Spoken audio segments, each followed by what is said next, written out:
Steno topper के YouTube channel में आप सभी का स्वागत है। आपकी डिक्टेशन शुरू होती है 5 सेकंड बाद।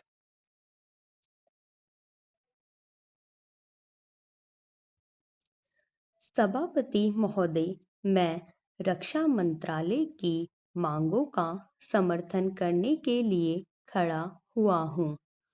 वर्तमान घटनाओं से पता चलता है कि संसार का हर देश अपनी सुरक्षा के बारे में चिंतित है और उसके लिए हर प्रयत्न कर रहा है। इस दृष्टि से अन्य देशों की तरह हमारे देश में भी रक्षा मंत्रालय का महत्व है।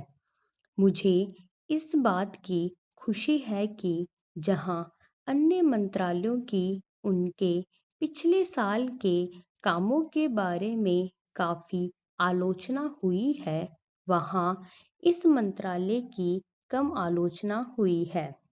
इससे पता चलता है कि इस मंत्रालय ने पिछले साल अच्छा काम किया है। मोटे तौर पर किसी भी देश की सुरक्षा नीति का लक्ष्य यह होता है कि दूसरे देशों, खास तौर से पड़ोसी देशों के साथ मित्रता के संबंध स्थापित हो और हम एक दूसरे के मामलों में हस्तक्षेप न करें। लेकिन उसके साथ यह भी ज़रूरी होता है कि हम अपने देश की सीमाओं को अखंडता की रक्षा करें।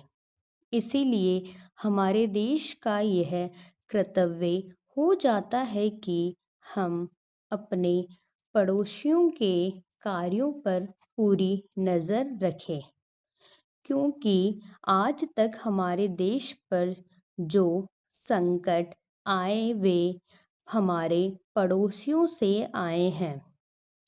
1965 में पाकिस्तान के साथ जो लड़ाई हुई और उसके बाद तशकंद में जो समझौता हुआ, वह सिर्फ कागज पर ही रहा।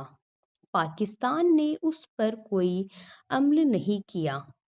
इस दृष्टि से बहुत ज़रूरी है कि हम अपने देश की सुरक्षा की हर तरह से व्यवस्था करें।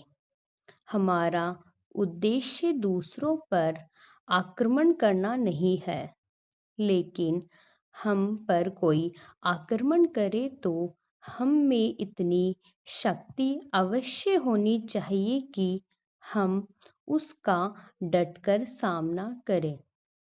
आप जानते हैं कि पिछले दिनों पाकिस्तान को अमेरिका और चीन से काफ़ी मदद मिली। रक्षा 300 मंत्रालय की रिपोर्ट में भी कहा गया है कि पिछले साल अमेरिका ने पाकिस्तान को 1500 करोड़ रुपए की फौज सहायता दी। आज जहां हम फौज सामान के लिए अपने कारखानों की मदद से अपनी शक्ति बढ़ाने का प्रयत्न कर रहे हैं, वहां पाकिस्तान के देशों से फौज सामान खरीद रहा है। अपनी नीति के कारण वह देशों से लाभ उठा रहा है। मेरा सुझाव है कि हमको भी अपनी शक्ति बढ़ाने के लिए संसार के अन्य देशों से अधिक फौजी सामान खरीदना चाहिए।